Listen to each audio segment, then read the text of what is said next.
5 दिवस पोलिसांना गुंगारा देणारा बोरामणी तिहेरी हत्याकांडातील मुख्य आरोपी शंकर उर्फ पप्पू मस्के याला अखेर पश्चिम बंगालमधून पकडण्यात आला आहे. सोलापूर ग्रामीण पोलिसांच्या विशेष पथकानं तांत्रिक तपास, मोबाईल लोकेशन आणि गुप्त माहितीच्या आधारे त्याचा पाठलाग करत ही कारवाई केली.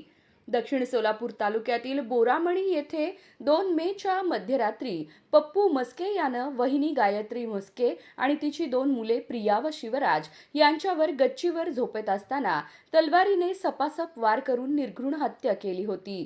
तिहेरी हत्येनंतर आरोपी फरार झाला होता.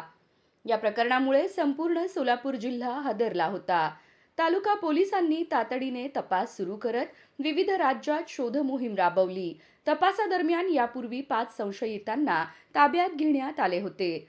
गायत्री म्हस्के यांचे भाऊ दिलीप चांदोरे यांच्या फिर्यादीवरून 6 आरोपींविरोधात दाखल करण्यात आला आहे. मुख्य आरोपी अटकेत आल्याने ग्रामीण पोलिसांनी सुटकेचा निश्वास टाकला आहे.